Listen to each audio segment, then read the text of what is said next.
So in today's video, I'm going to highlight and go over some of the differences between the DTF Pro model, which is on my right side here, up against the K13, which is on my left side. It's basically the same as an F13 model, the standard F13 model, since they both share the same functionalities and they share the same print head as well. The dimensions on the Pro model is 36 inches in width. The height with the stand that I have here is 38.5 inches from the bottom or from the floor up to the top of the printer. With no stand, the height of the printer itself is 16 inches and the depth is 22 inches. Comparing that to the K13, it's 29 inches in width, 10 inches in height, and 24 inches in depth. So it is a little bit deeper on the K13, and that's only because the cutting board is bigger on the K13 and the roller film sticks out a little bit more on the back as well. Now I'm going to put it up against some common household items that I had around the house just to show you a size comparison. So the first up is my MacBook Pro. This is a 16-inch model. Next up is a huge box of diapers. This is 180 count. And this is what it looks like up against the DTF Pro. This is what a container of detergent looks like up against the DTF Pro. This is 158 loads. And this is a bike helmet up against the DTF Pro. Moving towards the front of the printer, let's take a look at the buttons and see what the differences are. So on the K13, the buttons are actually very large and tactile feel to them. They do have like a trash can button, paper button, and ink button. I've pressed those buttons before and it doesn't seem like they really do anything. Let's say the red light will come on for the paper button. If you press the paper button, it won't clear the red light. You actually have to turn the printer on and off to clear the error indicators. And so the only button that I use on the front there is just obviously the power on and off, and then the paper forward and paper back button. And that's really it. The paper back and forward button on the F13 and the K13 models, they go pretty fast. Whenever you try to move the film forward or backward, it's kind of jerky and it moves very fast. So on the DTF Pro model, there are a lot more buttons on the front, many of which you probably won't ever use, but the most common one is just the forward and backward button for the film. And there's also a left and right button, and that moves the print head.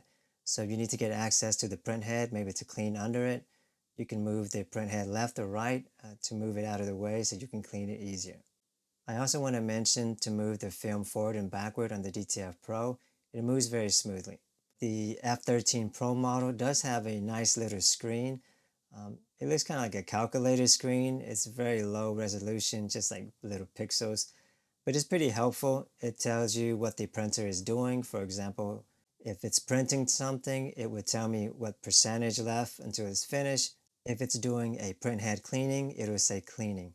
I don't know if this is an option if you get the Pro model without the stand, but the one that I have comes with a stand and it comes with an extra waste ink container that's pretty huge. So this is the extra waste ink container that it comes with. I currently don't use it, but I may consider using it so that I don't have to replace it so often. A couple of times on my K13 model, because the waste ink container is hidden inside of this compartment, there is a peephole here where you can see the waste ink container, but many times I don't look in there and I forget. And there's a few times when it almost overflowed. And so I do know that their new printer, the P13, does have a warning indicator if the waste ink is getting full. I wish they would have had those features years ago on all of these printers. One benefit of the Pro model is that the waste ink container is on the side and is not hidden. So as it gets full, you can actually see it physically since it's on the outside of the printer. So on the K13 model, whenever I refill the inks, they're hidden on the side panel.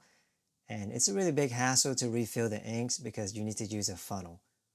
The ink container, the port to pour in the ink is so little, they provide you with these little funnels so you can pour in the ink. Then afterwards, you gotta clean the funnel. I wish they would just make it a lot easier to pour in the ink. Hopefully in the future, they would make it a lot easier to pour in the ink, especially the older models that use the funnel system. That's a terrible way to put in ink. On the Pro model, the inks are on the back and the opening to the ink containers are very large, so they're pretty easy to pour in. You could still make a mistake or accidentally pour the ink in the wrong container perhaps if you're too cautious or not paying attention. Now the bad thing is that since they're on the back side, I'm unable to see how much ink I have left. So for example, I have my printer behind me and it's up against the wall. In order for me to see the ink, I actually have to move the printer forward or lean back there to see how much ink I have left. Whereas on the K13, there are peepholes for the ink so I can see how much ink I have left without having to open up the side panel. One of my favorite features of the Pro model is that you can get access to the print head very easily. Under the left side panel, there's a mirror. So the purpose of the mirror is to see under the print head to see if there's any ink that you need to clean off. And so being able to get access to the print head easily like that is such a game changer. Try doing that on the F13 or K13 model here. There's no way you can get under that print head. It's very difficult. Matter of fact, you can't even move the print head manually. In order to move the print head to the center, you have to turn on your printer. When the print head moves to the center, then you turn off the switch button and then the print head will just be stuck in the middle. Once the print head is stuck in the middle and your printer is off, then you can begin to try to clean under the print head. Those swabs that they provide you, they're pretty thick and you could possibly, go under there, but you can't see where the print head is. It's really difficult to see where the print head is. So you're just kind of cleaning randomly and hoping that it hits the print head and is cleaning the print head. Now, since we're on the subject of the print head, I want to talk about the capping station, which is the area where the print head goes and sits. On the F13 and the K13 models, the capping station gets very messy, whereas on the Pro model, the capping station is super clean and simple.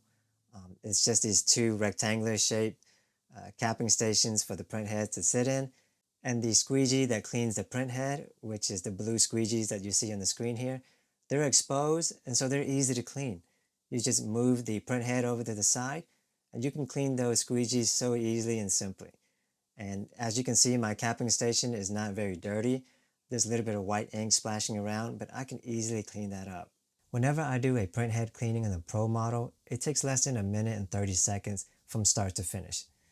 On the K13, on the other hand, it takes like 5 minutes for the cleaning to be finished before you can start printing. As far as resolution, the Pro model's lowest resolution is 720 by 1080, and its highest resolution is 720 by 1440. Whereas on the L1800 printhead models, like the K13 that I have back here, this one, the lowest resolution is 720 by 1440, and it can go up to 2880 by 1440. Hey friend, I just want to jump in here real quick and let you know that I created a free masterclass on how to start a t-shirt printing business. In this class, I'm going to show you how you can make multiple six figures from budget equipment. So if you're someone who's looking to start, if you have big dreams and a low budget, definitely check out this free masterclass. I have a link down below. But just by looking at this comparison test sample here, let me know which one you think looks better.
Now, although the Pro model, the color was more rich and more vibrant on real photos, I did notice that it made the color a little bit warmer.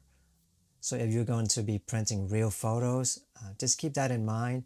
The images come out a little bit on the warmer side as far as color temperature, but you could also easily correct that in something like Photoshop. Well, I hope this comparison video was helpful. That's pretty much all I have. Thank you all for watching.